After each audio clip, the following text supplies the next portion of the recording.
With chapter 3.2, we finally get into really solving equations. Now, my 5 steps, or my version of the 5 steps for solving equations, go like this. If you can, simplify either both sides of equals by doing what it says, because you're doing the order of operations here. If x is on both sides of equals, take small x to big X. You do this by either adding or subtracting, because you're taking the x with it.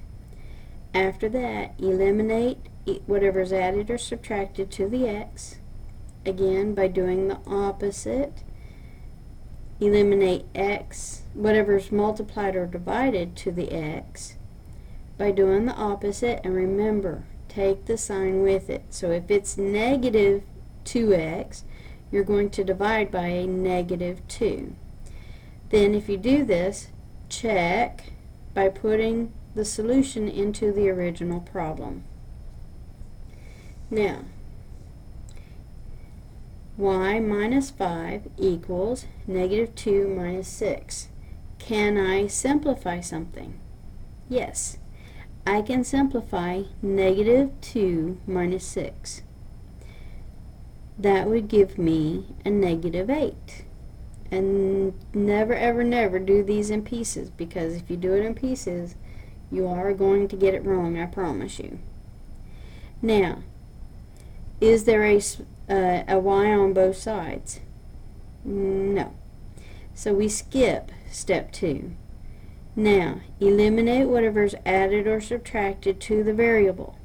Why aren't we bringing y to the other side, or negative 8 to the other side? Because there is no y over here. So do not touch negative 8, because you will make it wrong if you do. Now, negative 5, or 5, has been subtracted to y. The opposite of subtract is to add 5. Remember, whatever I do to one side of equals, I have to do to the other side of equals. So, negative 5 plus 5, or 5 minus 5, goes to 0, but that still leaves us a y over here. And notice I don't put my plus 0 there. Now, negative 8 plus 5 is negative 3. So if I go in here and I put negative 3 minus 5, and does that equal the negative 2 minus 6? Well, that's negative 8. And guess what? Negative 3 minus 5 is negative 8. So that one checks out. And notice I didn't write out the check. I just, mentally did it in my head. Now, can I simplify? Yes. I have y's that I have like terms on the left side. Now, when it says simplify, it says do what it says. This says 3 minus 7. I do what it says. So it gives me negative 4y equals 12.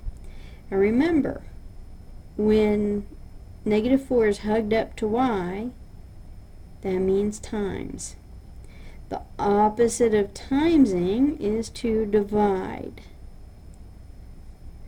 And notice, once we simplified, we skipped the x on both sides because there wasn't one, and we eliminated, we skipped step 3 because we didn't have anything to eliminate as far as adding and subtracting. So step 4 said eliminate whatever is multiplied or divided. So we don't always do all 5 steps for every problem. So positive 12 divided by negative 4, positive divided by negative is negative, 12 divided by 4 is 3. Alright, step 1. Can we simplify? Yes. 11 minus 5 is 6, equals, and listen how I say this, z divided by negative 4. Now, can we do step 2? Is there a z on both sides of equals? No. is there anything added or subtracted to z? So I cover up my 6. Is there anything that says plus or minus z? Nope. But on step 4, there is something that is divided. And the rule says eliminate whatever is multiplied or divided to x by doing the opposite, take the sign with it. So the opposite of dividing is 2 times, and -4 is divided to it, so we have to multiply by -4. Whatever we do to one side of equals, we have to do the same thing to the other side of equals. And from chapter 4, we go back to some of the rules of fractions. -4 is in the top of a fraction, and -4 is in the denominator of the fraction. Since they're exactly equal, I cancel them because they divide out. And so we get -24 is equal to z. And if things get a little icky in your work for these, you seriously need to box in your answers if you're doing anything by hand. Now, number 4. Can you simplify either or both sides of equals? Well, you can simplify both sides. You've got a -4x and you've got a positive 5x. So 5 minus 4x's leaves us 1x, or just x. And then I still have my plus 2. 7 minus 19. Remember, 19 is bigger, so we're going to get a negative answer. These are opposite signs, so we subtract, and that gives us 12. Now, do we move 12 or do we move 2? Remember, eliminate whatever's added or subtracted to the x. Is there an x on this side? No. Do not move our -12. But 2 has been added. The opposite of adding 2 is to subtract 2 from both sides. I'm getting my tongue tied here. Sorry about that. So 2 minus 2 goes away. That leaves me an x on the left. And if I owe 12 and I owe 2, I owe 14. Remember, if they're the same sign, I have to add them and keep the sign. Number next. 8x's minus 9x's. I can simplify that. And remember, when the x's are on the same side, you're simplifying, and it says to do what it says. So 8 minus 9 leaves us -1 x's, or just -x. Ooh, and 12 minus 17, opposite signs, so we subtract, and our 17 is larger, and it has a negative sign. Uh-oh. Remember, a -x is the same thing as -1 times x.